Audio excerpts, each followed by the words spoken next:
Assalamualaikum warahmatullahi wabarakatuh, sahabat Zakat TV.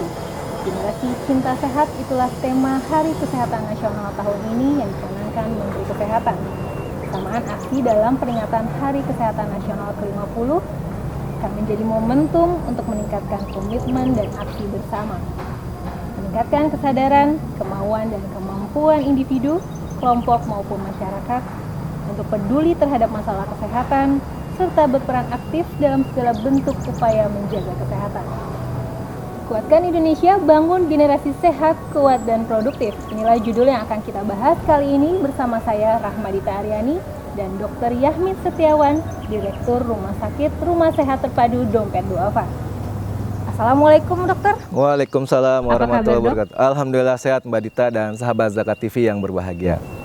Ya dok, 50 tahun Hari Kesehatan Nasional tahun ini kita peringati. Sebenarnya apa sih masalah terbesar yang sedang dihadapi masyarakat di Indonesia ini, dok?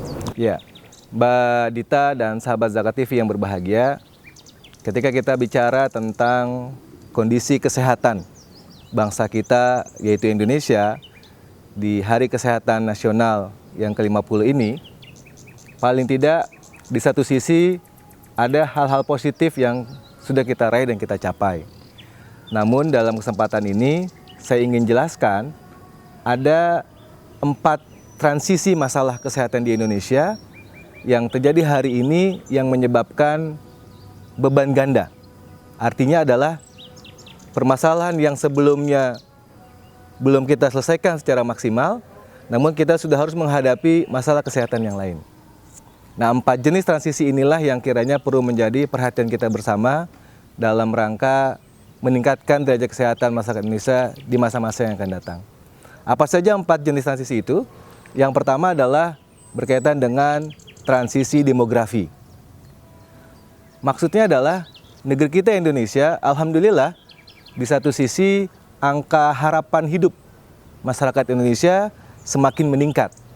Artinya bahwa usia harapan hidup masyarakat Indonesia semakin bertambah. Hari ini kurang lebih sekitar di angka 70 tahun. Namun di sisi lain, ini menjadi sebuah permasalahan kesehatan. Kenapa? Karena kita akan berhadapan dengan generasi lansia atau lanjut usia yang semakin bertambah jumlahnya. Nah, dalam dunia kesehatan dan dunia kedokteran, yang harus kita siapkan adalah bagaimana mengantisipasi masalah-masalah geriatri. Masalah-masalah yang terjadi pada orang-orang lanjut usia. Nah, ini adalah situasi demografi yang harus kita hadapi. Padahal di sisi lain, kita juga masih menghadapi masalah-masalah kesehatan pada bayi, balita, anak-anak, ibu hamil yang juga belum bisa kita selesaikan secara maksimal. Contoh misalnya adalah angka kematian pada ibu yang melahirkan. Itu juga masih tinggi di negeri kita. Angka kematian bayi juga masih tinggi di negeri kita. Jadi inilah beban ganda yang harus kita tanggung dari sisi transisi demografi. Yang kedua adalah transisi dari sisi epidemiologi. Maksudnya adalah bangsa kita menghadapi 2 masalah penyakit yang berbarengan hari ini.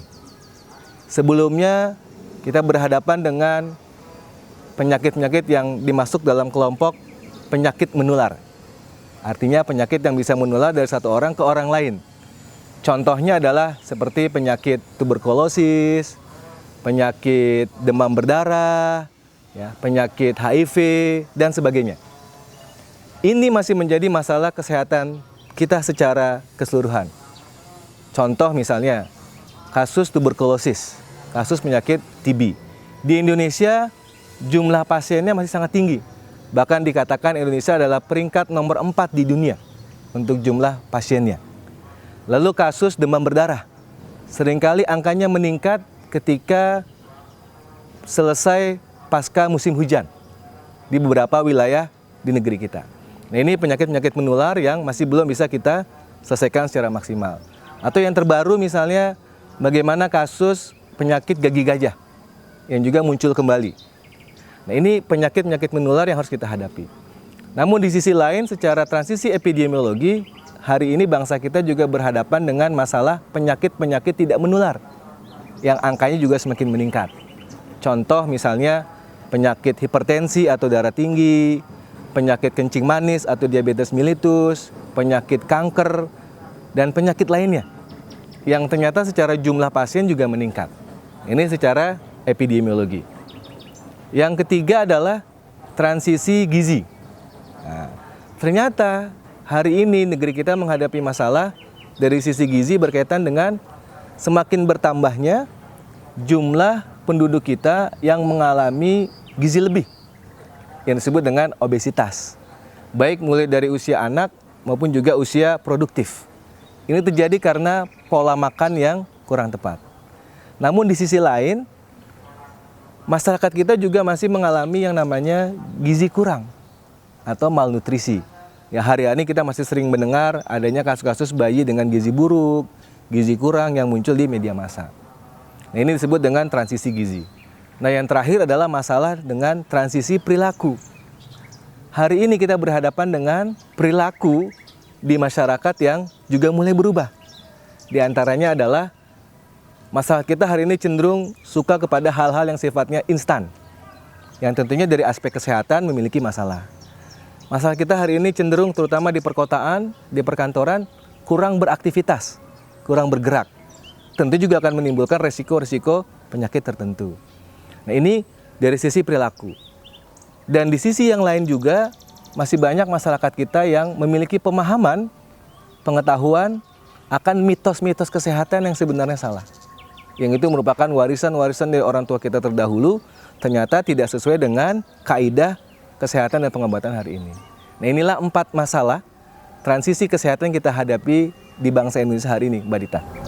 Kalau dilihat sendiri dok, untuk masalah penyakit itu sendiri, apakah jumlahnya hampir rata di setiap wilayah atau mungkin ada salah satu wilayah yang sangat cenderung terpengaruhi sendiri dok? Ya, memang kalau dari 4 transisi ini, yang hari ini menjadi masalah kita yang cukup besar adalah menurut saya berkaitan erat dengan munculnya atau bertambahnya angka kejadian kesakitan pada penyakit tidak menular.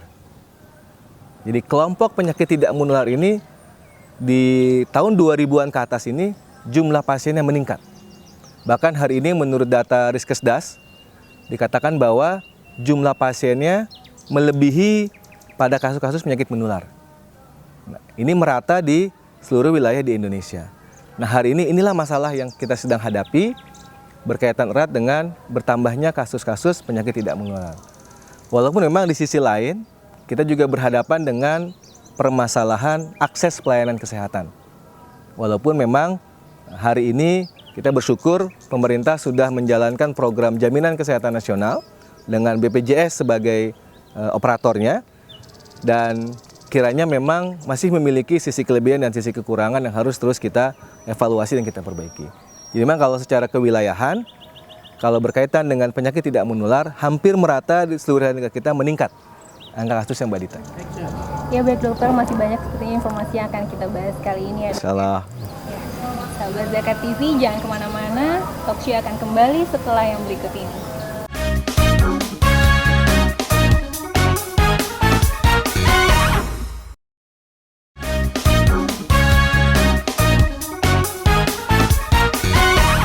Dalam sebuah hadis disebutkan, mukmin yang kuat adalah lebih baik dan lebih dicintai oleh Allah dari mukmin yang lemah, dan pada semuanya terdapat kebaikan.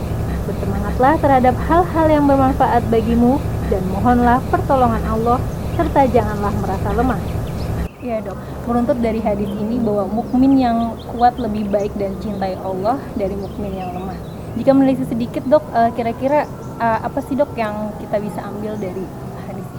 Ya, Mbak Dita dan sahabat Zakat TV yang berbahagia, kalau kita berbicara berkaitan dengan hadis tadi yang disebutkan, Allah dikatakan bahwa Muslim yang kuat Allah lebih cintai atau lebih baik dibandingkan Muslim yang lemah. Kalau dalam perspektif kesehatan dan kedokteran, kita memahami ada istilah yang namanya sehat. Sehat itu adalah bukan hanya sehat secara fisik, tapi juga sehat secara psikologis, sehat secara mental, dan sehat secara sosial. Jadi itulah manusia yang sehat. Tidak ada penyakit, tidak ada kondisi sakit. Nah, ketika seorang manusia sehat, maka sesungguhnya dia akan punya kekuatan untuk melakukan aktivitas. Nah, dalam agama kita, agama Islam, aktivitas itu disebut dengan beribadah. Nah, karena sehat berkaitan dengan kekuatan atau kemampuan, dan kekuatan kemampuan berkaitan erat dengan mampu melaksanakan ibadah kepada Allah Subhanahu wa taala, maka pada titik itulah kita penting untuk menjaga tubuh kita supaya tetap sehat, atau mengupayakan ketika kita sedang sakit atau menderita suatu penyakit untuk segera bisa sehat, agar kita kuat dan mampu untuk selalu beribadah kepada Allah Subhanahu wa taala. Baik itu beribadah dalam bentuk ritual maupun beribadah dalam bentuk aktivitas sehari-hari kita. Kira-kira gitu Mbak Dita. Jadi mungkin seringkali kita melihat bahwa kita seringkali merasa lelah dan lemah untuk melakukan sesuatu. Kira-kira faktor apa sih dok yang seringkali dihadapi manusia saat kondisi masyarakat saat ini dok? Ya, kalau kita bicara tentang faktor yang erat kaitannya dengan status kesehatan, terutama pada masyarakat. Dalam ilmu kesehatan masyarakat ada satu teori disebut dengan teori Bloom. Teori Bloom mengatakan bahwa ada 4 faktor yang mempengaruhi atau bisa mempengaruhi tingkat kesehatan di masyarakat atau status kesehatan di masyarakat. Apa saja 4 faktor itu? Yang pertama adalah yang disebut dengan faktor keturunan atau herediter. Nah, faktor ini memang sangat sulit untuk bisa kita intervensi karena itu sudah datang dari Allah Subhanahu wa taala. Yang kedua adalah faktor lingkungan. Nah, lingkungan yang sehat, sanitasi yang sehat akan sangat menentukan derajat kesehatan kita. Contoh misalnya paling gampang adalah bagaimana situasi air kita. Air adalah sesuatu yang sangat kita butuhkan. Ketika airnya tidak sehat, tidak bersih, maka akan berbahaya juga buat kesehatan kita. Itu disebut dengan faktor lingkungan. Yang ketiga adalah faktor perilaku. Jadi bagaimana gaya hidup kita. Hari ini banyak masalah-masalah kesehatan itu muncul karena faktor perilaku. Contoh misalnya kebiasaan merokok pada usia-usia produktif. Mungkin memang dampaknya tidak dirasakan segera, tapi nanti ketika 10-15 tahun akan datang, maka merokok itu bisa mengancam kesehatan orang-orang yang melakukan aktivitas merokok itu. Atau perilaku tadi, bagaimana jarang beraktivitas, jarang bergerak, ya, maunya duduk, ya, di depan TV, duduk di depan kursi, semua aktivitas selesai dengan duduk. Nah, itu juga berbahaya. Jadi berkaitan dengan perilaku. Nah, termasuk juga perilaku-perilaku sehat yang lain. Nah, ini harus kita perhatikan. Nah, yang faktor keempat adalah yang disebut dengan akses pelayanan kesehatan. Jadi bagaimana ada fasilitas atau sarana orang atau manusia untuk bisa mendapatkan edukasi tentang kesehatan, bagaimana hidup sehat, termasuk juga sarana atau fasilitas untuk mengobati penyakit atau sakit yang dideritanya. Nah, kalau tadi ditanya apa faktor yang menyebabkan kita sering lelah, ya, dalam keadaan tidak sehat atau sakit, paling tidak 4 faktor inilah yang mempengaruhi kita. Kira-kira gitu Mbak Dita. Kalau kembali sedikit dok, tadi seperti kebiasaan untuk merokok, itu kan bisa jadi dimulai dari mungkin karena lingkungan mempengaruhi. Betul. Dan itu faktornya sangat besar mempengaruhi nggak sih dok, lingkungan itu sendiri? Ya, jadi dari 4 faktor dari teori Bloom ini, Mbak Dita dan sahabat Zakat TV yang berbahagia, faktor yang paling dominan ternyata adalah faktor perilaku. Jadi faktor perilaku yang menentukan tingkat atau status kesehatan masyarakat termasuk dalamnya individu. Kalau tadi bicara tentang merokok, memang erat kaitannya dengan perilaku. Ya. Perilaku itu erat kaitannya dengan pengetahuan, pemahaman akan aktivitas yang tidak sehat yang dilakukan. Contoh tadi misalnya rokok ya. Kalau orang sudah punya pengetahuan dan pemahaman yang baik dan benar tentang bahaya merokok, maka seharusnya dia tidak akan melakukan perilaku merokok. Walaupun lingkungan sekitarnya sangat mempengaruhi. Jadi memang tergantung dari pengetahuan, pemahaman akan suatu kondisi kesehatan yang harus dia capai agar bisa dia berperilaku secara sehat. Jadi kira-kira gitu Mbak Dita. Nah dok, tadi setelah dokter menyebutkan faktor-faktor apa saja yang mempengaruhi itu, kemudian kita akan penasaran, jadi bagaimana sih menjadi generasi sehat, kuat, dan produktif itu dok? Ya. Ya dok, tapi jangan dijawab dulu, kita akan bahas nanti di segmen berikut. Sahabat Zakat TV, jangan kemana-mana, talk show masih akan kembali bersama Anda setelah yang berikut ini.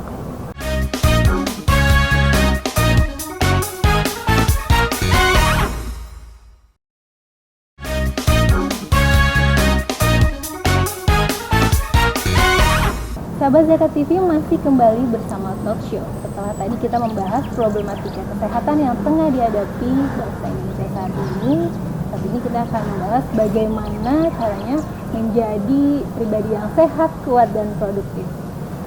Ya dokter, tadi sudah kita bahas di segmen sebelumnya, bagaimana sih dok menjadi pribadi yang sehat, kuat, dan produktif itu sendiri? Ya, Mbak Dita dan sahabat Zakat TV yang berbahagia, ketika kita ingin berusaha agar membentuk generasi yang kuat, produktif, sehat, maka ada beberapa hal yang kiranya harus menjadi perhatian kita dan harus kita lakukan. Yang pertama adalah bagaimana secara pribadi, secara komunitas masyarakat, kita tingkatkan pengetahuan, pemahaman, dan perilaku akan hidup bersih dan sehat, yang kita singkat dengan PHBS. Perilaku hidup bersih dan sehat. Contoh yang paling sederhana adalah misalnya, 1. Kebiasaan mencuci tangan bagi kita yang dewasa maupun juga yang anak-anak ketika memulai sebuah aktivitas tertentu. Jadi kebiasaan cuci tangan ternyata sangat signifikan untuk mengurangi angka kejadian penyakit menular karena saluran pencernaan. Yang kedua adalah contoh lain perilaku hidup bersih sehat berkaitan dengan bagaimana kita menggunakan air yang bersih. Ya, air yang bersih, air yang masak untuk kebutuhan sehari-hari minum kita. Yang ketiga misalnya contoh perilaku hidup bersih sehat yang lain adalah pada ibu hamil yang baru melahirkan, pada bayinya diberikan air susu ibu atau ASI eksklusif 6 bulan. Tidak dicampur dengan susu formula. Ya. Itu beberapa contoh perilaku hidup bersih dan sehat yang harus diketahui, difahami, dan dilakukan oleh kita secara pribadi dan juga masyarakat. Intinya adalah bagaimana gerakan PHBS ini menjadi sesuatu yang biasa, menjadi suatu budaya di masyarakat kita. Yang kedua adalah berkaitan dengan memanfaatkan akses pelayanan kesehatan secara maksimal. Akses pelayanan kesehatan itu terdiri dari ada yang disebut dengan kalau dalam sistem kesehatan negara kita, Indonesia adalah fasilitas pelayanan kesehatan primer atau tingkat pertama. Itu contohnya misalnya puskesmas, klinik yang ada di sekitar kita. Lalu yang kedua adalah fasilitas pelayanan kesehatan rujukan yang kita sebut dengan rumah sakit. Jadi setiap masyarakat yang membutuhkan pengobatan, pemeriksaan, pelayanan kesehatan, maka mengakseslah ke pelayanan kesehatan tersebut dengan sebaik-baiknya, dengan semaksimal mungkin. Janganlah meminta pelayanan kesehatan bukan pada orang-orang yang dipercayakan, orang-orang yang memang berwenang untuk melakukan pelayanan kesehatan. Itu harus dipahami oleh masyarakat kita sebagai bagian dari upaya untuk membangun generasi yang sehat. Jadi yang kedua adalah sekali lagi memanfaatkan akses pelayanan kesehatan secara maksimal. Nah yang ketiga yang juga penting adalah bersama-sama kita membangun pemahaman untuk saling tolong-menolong atau gotong royong, terutama berkaitan erat dengan pembiayaan kesehatan. Kita tahu betul bahwa orang sakit itu kalau berobat mahal. Bahkan ada istilah tidak boleh sakit karena kalau sakit bisa menyebabkan jatuh miskin. Nah alhamdulillah di negeri kita Indonesia 2 tahun berjalan ini sudah dicanangkan yang namanya JKN, Jaminan Kesehatan Nasional, dengan programnya dikelola oleh BPJS Kesehatan. Maka kalau saya berpendapat sebaiknya seluruh masyarakat Indonesia bersama-sama bergotong royong untuk memaksimalkan program ini agar jaminan kesehatan dari sisi pembiayaan bisa kita penuhi. Nah, jadi menurut saya 3 hal inilah yang kiranya perlu dilakukan agar membentuk generasi yang sehat, kuat, dan produktif. Saya kira gitu Mbak Dita dan sahabat Zakat TV yang berbahagia. Kalau saya Ustaz, untuk animo masyarakat sendiri untuk mereka mungkin pergi ke rumah sakit atau tidak, seperti tadi dokter bilang, untuk tetap datang kepada tempat yang tepat gitu. Bagaimana dok, terlihatnya seperti apa dok? Ya, jadi memang untuk hari ini kalau kita lihat masyarakat kita, alhamdulillah dengan adanya program JKN, dengan program BPJS, dan beberapa program sosial pemerintah sebelumnya di bidang kesehatan, masyarakat terutama masyarakat kurang mampu atau miskin, dibuka aksesnya untuk bisa mendapatkan pelayanan di fasilitas kesehatan yang ada. Karena memang berkaitan kendala mereka adalah masalah biaya, baik biaya transportasi, biaya akomodasi, maupun juga biaya pengobatannya. Nah, dengan adanya program jaminan ini, mudah-mudahan sebagian masalah itu sudah bisa kita selesaikan. Jadi animo masyarakat menurut saya memang meningkat. Hanya memang yang masih menjadi masalah adalah belum meratanya fasilitas pelayanan kesehatan itu ke seluruh Indonesia. Mulai dari Indonesia Timur sampai Indonesia bagian Barat. Nah, hari ini datanya yang saya ketahui, akses pelayanan kesehatan itu mudah di wilayah Indonesia Barat. Di Jawa, di Sumatera gitu. Karena memang pembangunan ekonominya sangat signifikan. Masyarakatnya cukup banyak secara jumlah. Tenaga kesehatannya juga cukup banyak. Sehingga memang untuk wilayah Indonesia Barat, akses pelayanan kesehatan jauh lebih mudah dibandingkan di Indonesia Timur. Sudah secara jumlah sarana terbatas, jumlah SDM-nya juga terbatas, tantangan demografi wilayahnya juga sangat luas. Berpulau-pulau, banyak lautan, banyak sungai, pegunungan gitu kan. Itu menyebabkan memang masih sedikit kurang akses pelayanan kesehatan di wilayah Indonesia Timur. Sehingga sangat wajar mungkin angkanya masih belum setinggi atau sebesar di wilayah Indonesia bagian Barat. Ya kira gitu Mbak Dita. Terakhir dok, satu dok, pesan kesehatan apa yang bisa dokter sampaikan mungkin kepada sahabat Zakat TV ini dok? Ya, Mbak Dita dan sahabat Zakat TV yang berbahagia. Yang pertama adalah saya mengingatkan diri saya dan kita semua, marilah kita selalu ingin sehat. Ya. Kenapa? Karena sehat itu adalah sesuatu yang sangat berarti buat kita. Sebagai sebuah investasi, sebagai sebuah kekuatan untuk kita bisa dalam agama kita, agama Islam, beribadah kepada Allah Subhanahu wa Ta'ala. Karena dengan sehat, maka insya Allah kita akan kuat untuk bisa melakukan ibadah. Maka jagalah kesehatan kita. Yang kedua adalah lakukan segera atau hari ini juga upaya-upaya untuk menjaga kesehatan itu. Salah satunya adalah perilaku hidup bersih dan sehat, PHBS. Baik secara pribadi, individu, keluarga, dan masyarakat. Lakukan secara terus-menerus tanpa tiada henti. Yang ketiga adalah marilah bersama-sama secara komunitas kita bangun suasana gotong royong.